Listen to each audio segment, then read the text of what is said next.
Sa ating balitang nasyonal, itong COMELEC itinakda na ang filing ng Certificate of Candidacy at schedule ng 2026 BSKE. Samantala itong budget naman para sa BARM parliamentary elections buo pa rin daw kahit muling ipinagpaliban.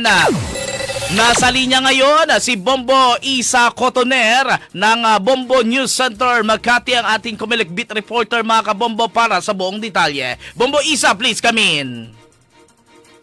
Yes, Sir DJ Tom, itinakda ng Commission on Elections ang filing ng Certificates of Candidacy para sa 2026 Barangay at Sangguniang Kabataan elections mula September 28 hanggang Oktubre 5 ng kasalukuyang taon. Sa ilalim ng Resolution number 11191, inilabas ng poll body ang calendar of activities at listahan ng mga ipinagbabawal na gawain para sa halalan. Gaganapin ang election day sa Lunes, November 2 mula 7 o'clock ng umaga hanggang alas 3 ng hapon at agad na susundan ng bilangan at proklamasyon ng mga nanalo. Magsisimula ang election period sa October 3 hanggang November 9, habang ang campaign period naman ay mula October 22 hanggang October 31 ng kasalukuyang taon. Kasabay nito, ipatutupad ang nationwide gun ban simula October 3. Ipinagbabawal din ang pagpapalit ng voting precincts, paggamit ng security personnel ng mga kandidato, paglilipat o pagdedetalye ng mga civil servant at pagsuspinde ng mga halal na opisyal.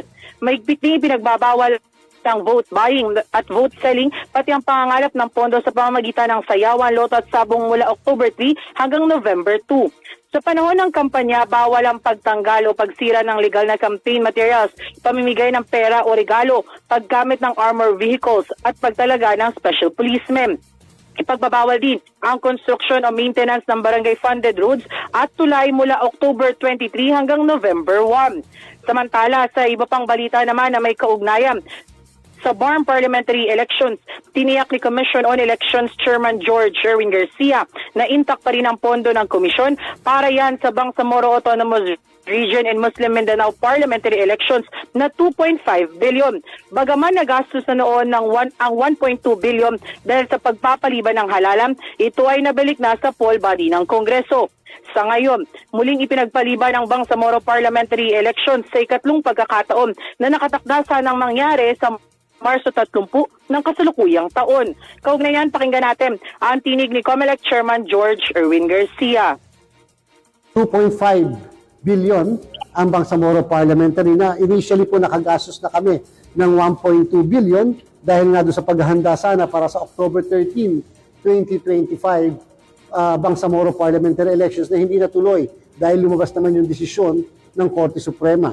Kalahating bilyon po doon yung pinagawa naming mga balota na naka-imprenta yung pangalan ng mga kandidato, pictures ng mga kandidato sa distrito, at saka yung mga political parties. Ngayon po, baliwala na lahat yan sapagkat yung bagong pinasa nila na Bangsamoro districting law ay nagbago po ang komposisyon ng mga parliamentary district.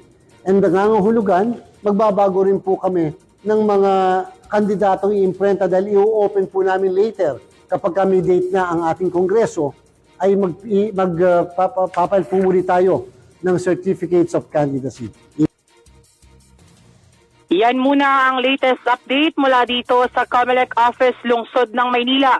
Ito si Bombo Isa Cotoner and this is Bombo Radio Philippines, the number one and most trusted source of news and information. Basta Radio, Bombo!